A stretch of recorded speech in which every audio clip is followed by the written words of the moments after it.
Hendaklah kamu kuat di dalam Tuhan. Karena perjuangan kita bukanlah melawan darah dan daging,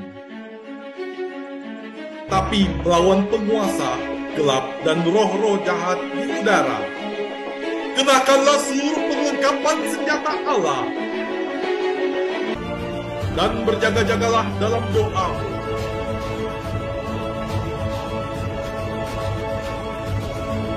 Legion of Jesus memberitakan kabar baik kepada semua orang. Halo, shalom saudaraku, jumpa lagi dengan saya Fabio Seko dalam channel Legion of Jesus memberitakan kabar baik bagi semua orang. Saudaraku, kali ini kita akan membahas apakah di dalam kitab suci disebut tentang adanya gereja Katolik. Saudaraku, istilah Katolik merupakan istilah yang sudah ada sejak abad awal, yaitu sejak zaman Polikarpus, yaitu murid dari Rasul Yohanes, untuk menggambarkan iman Kristiani bahkan pada zaman para rasul sebagaimana dicatat di dalam kitab suci di dalam Kisah Para Rasul 9 ayat 31 menuliskan asal mula kata gereja Katolik yaitu Katolikos, yang Eklesia kata holos.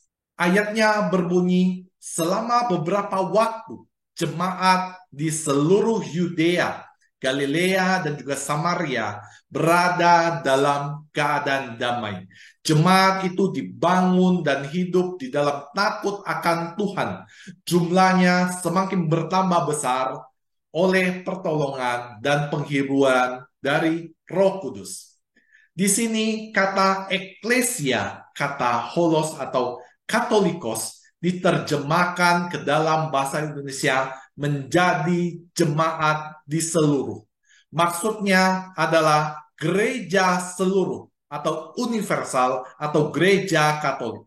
Maka terjemahannya secara konsisten adalah selama beberapa waktu gereja Katolik di Yudea, Galilea dan juga Samaria berada keadaan damai.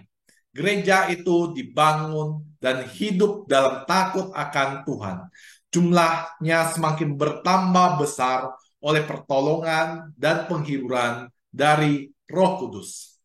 Namun saudaraku, gereja Katolik baru resmi digunakan pada awal abad kedua, tepatnya pada tahun 107, ketika Santo Ignatius dari Antioquia menjelaskan dalam suratnya kepada jemaat di Smyrna untuk menyatakan bahwa gereja Katolik adalah gereja satu-satunya yang didirikan oleh Yesus Kristus untuk membedakan dari kelompok para heretik yang mengaku sebagai jemaat Kristen, namun menolak bahwa Yesus adalah Allah yang sungguh-sungguh mengambil rupa manusia.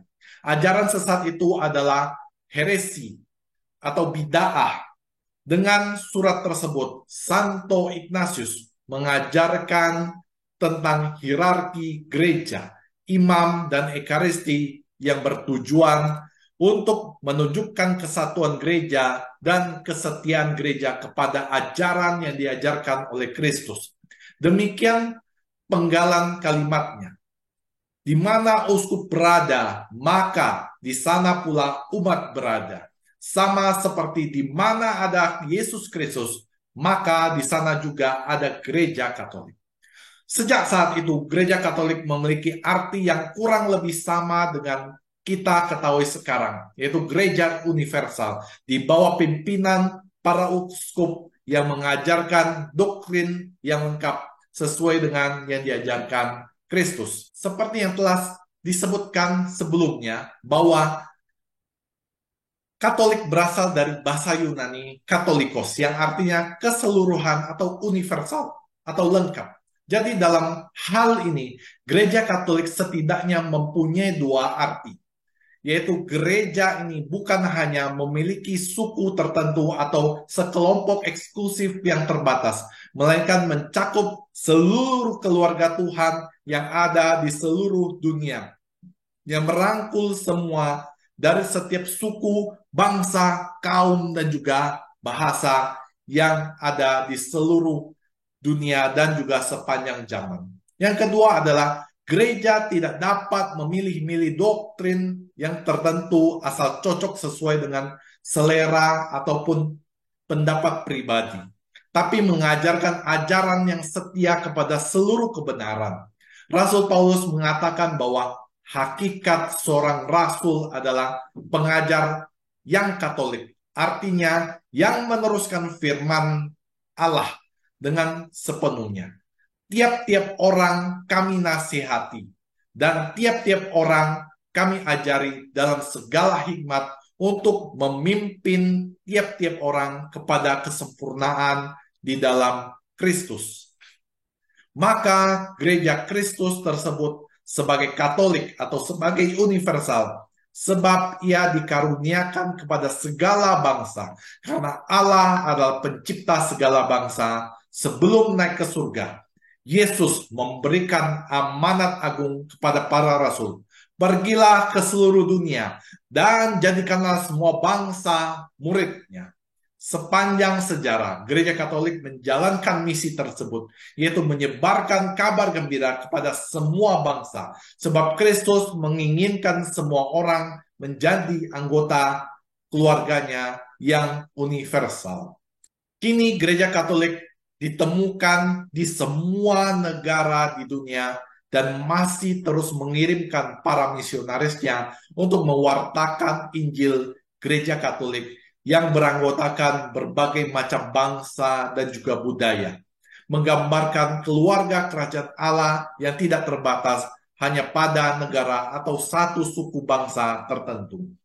Jadi, nama Gereja Katolik tidak untuk dipertentangkan dengan istilah Kristen yang juga sudah dikenal sejak zaman para rasul, di mana ditulis di dalam Kisah Para Rasul 11 ayat 26.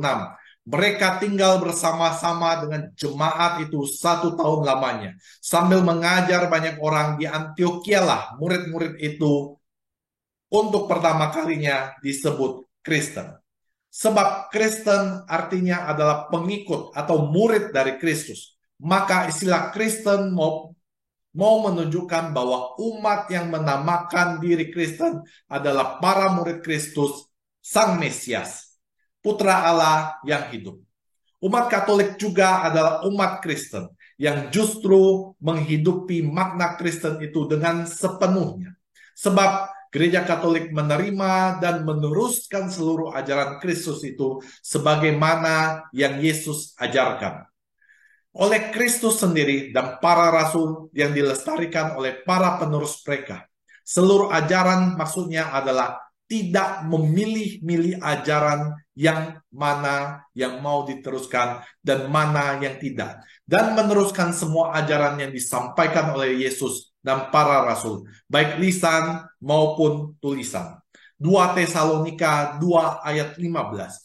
Sebab itu, berdirilah teguh dan berpeganglah pada ajaran-ajaran yang kamu terima dari ajaran-ajaran yang kamu terima dari kami, baik secara lisan maupun secara tertulis. Demikian saudaraku apa yang bisa saya sampaikan mengenai apakah Katolik terdapat di dalam kitab suci. Dengan jelas ada di dalam kitab suci yang namanya Gereja Katolik itu. Dan ini adalah gereja yang didirikan oleh Kristus sendiri.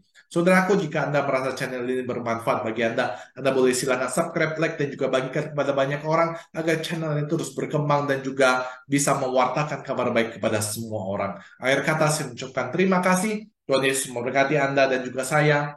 Bye-bye.